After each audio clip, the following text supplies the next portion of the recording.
Hi all, welcome to football arena. Football ആരാധകർ ആവേശത്തോടു കൂടി കാത്തിരിക്കുന്ന വേൾഡ് കപ്പിന്റെ കലാശ പോരാട്ടം നാളെയാണ് അരങ്ങേറുക. നാളെ അർദ്ധരാത്രി ഇന്ത്യൻ സമയം 12:30 സ്പെയിനും അർജന്റീനയും തമ്മിൽ കിരീടത്തിന് വേണ്ടി ഫൈറ്റ് ചെയ്യുക. സൂപ്പർ താരങ്ങളായ യമാലും മെസ്സിയും മുഖാമുഖം വരുന്നു എന്ന ഒരു സവിശേഷത കൂടി ഈ മത്സരത്തിനുണ്ട്. ആർക്കൊപ്പമായിരിക്കും അന്തിമ വിജയം എന്നുള്ളതാണ് ആരാധകർക്ക് അറിയേണ്ടത്. യമാലിനെ എങ്ങനെ തടയും? ഈ ചോദ്യം അർജന്റീനയുടെ പരിശീലകനായ സ്കലോണിയോട് ചോദിച്ചിരുന്നു. രസകരമായ രൂപത്തിലുള്ള ഒരു മറുപടിയാണ് അദ്ദേഹം നൽകിയിട്ടുള്ളത്. എനിക്ക് അദ്ദേഹത്തെ ഒരു റൂമിനകത്ത് പൂട്ടിയിടാൻ കഴിഞ്ഞിരുന്നുവെങ്കിൽ എന്ന് താൻ ആഗ്രഹിച്ചു പോവുകയാണ് എന്നാണ് സ്കലോണി ഇപ്പോൾ ഒരു ജോക്കായിക്കൊണ്ടുള്ള മറുപടി നൽകിയിട്ടുള്ളത്. സ്കലോണിയുടെ വാക്കുകൾ ഇങ്ങനെയാണ്: എനിക്ക് അദ്ദേഹത്തെ ഒരു റൂമിനകത്ത് പൂട്ടിയിടാൻ കഴിഞ്ഞിരുന്നുവെങ്കിൽ എന്ന് ഞാൻ ആഗ്രഹിച്ചു പോവുകയാണ്.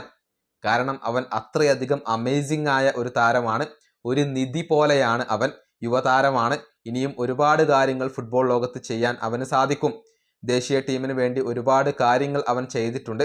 പക്ഷെ വരുന്ന ഞായറാഴ്ച അതൊന്നും ഉണ്ടാവരുത് എന്നാണ് ഞാൻ പ്രതീക്ഷിക്കുന്നത്.